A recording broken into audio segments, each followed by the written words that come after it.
The Lord be with you. And with your spirit. A reading from the Holy Gospel according to Mark. Glory to you, O Lord. On that day, as evening drew on, Jesus said to his disciples, "Let us cross to the other side."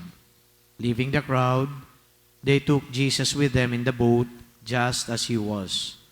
And other boats were with him.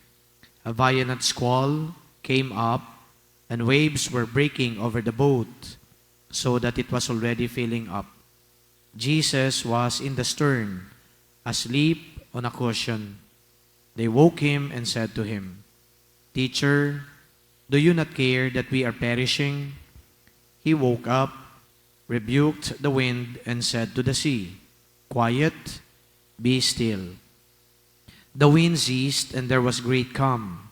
Then he asked them, "Why are you terrified? Do you not yet have faith?" They were filled with great awe and said to one another, "Who then is this, whom even wind and sea obey?" The Gospel of the Lord. Praise to you, Lord Jesus Christ.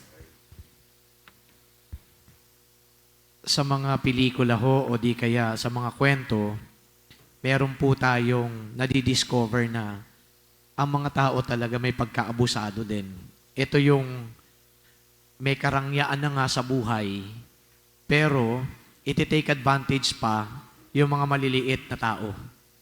Ito yung may kapangyarihan, mayaman, pero kakamkamin pa yung maliit na pag-aari ng maliliit ding tao.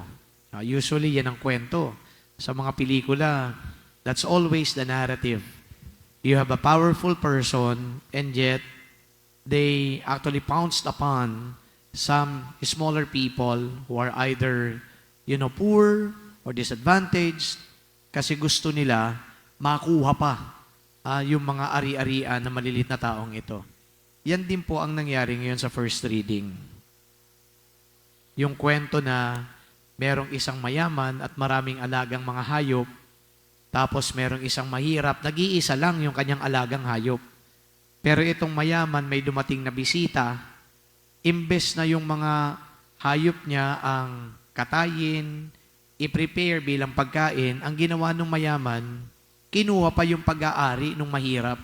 Yung nag-iisa na lang na alagang animal, nitong mahirap, kinuha pa ng mayaman, at ito yung kanyang niluto at pinakain doon sa kanyang bisita.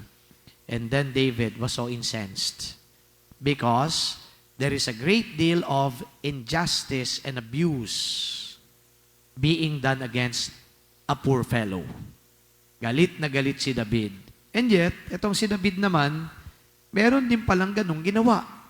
When he took on the wife of his soldier or servant Uriah, nakita niya yung asawa ni Uriah, kinuha din niya parang isa sa maging mistresses niya. And if David was displeased at what the rich man did to the poor man, now the Lord was also displeased with David. Kasi merong parallelism sa kanyang ginawa. Nagalit si David, pero hindi niya alintana, meron din pala siyang nagagawa na hindi tama o maganda sa kanyang kapwa. Eventually, ang Diyos talaga ang gagawa po ng judgment o condemnation. So from being a favored king of Israel, now the Lord was displeased to David. Dahil may ginawa siya na panghaharas o di kaya pang-aabuso laban sa isang maliit na kanyang sundalo. My dear friends, brothers and sisters, I guess the lesson there is very clear. Kapag ikay may kapangyarihan, huwag mong gamitin ang kapangyarihan mo para ikaw ay makaapekto lalong-lalo na ng maliliit na tao. Gamitin ang kapangyarihan para ito ay makapaglingkod at makatulong sa mas nangangailangan. I guess the narrative in our society today is very much like the first reading. Kung sino pa yung mga mayayaman ng dati, sila pa yung patuloy na nagpapayaman.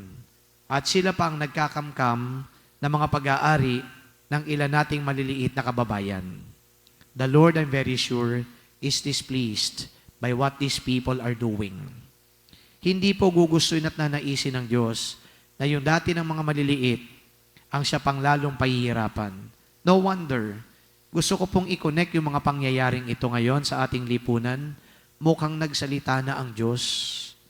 Mukhang ang Diyos biglang nagising sapagkat marami na ang siyang gumagawa ng mga katarantaduhan laban sa maliliit na tao sa ating bayan.